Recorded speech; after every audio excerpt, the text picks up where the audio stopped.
This week's top stories. Construction starts on the UK's largest speculative logistics hub. Panettone Park in Swindon is set to become a major player in the large-scale logistics market. All buildings on the site will aim to achieve net zero carbon in construction. Budget safety shoes sold on TikTok recalled. Safety shoes sold on TikTok have been recalled following enforcement action by the Office for Product Safety and Standards. The shoes were listed under multiple descriptors, including men's anti-smash and anti-puncture shoes, breathable non-slip work shoes, and comfortable safety shoes for men.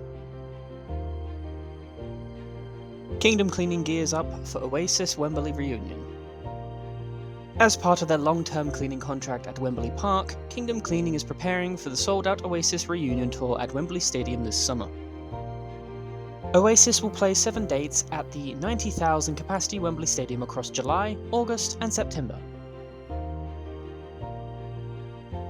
For all the latest facilities and workplace management news, read more at TWinFM.com.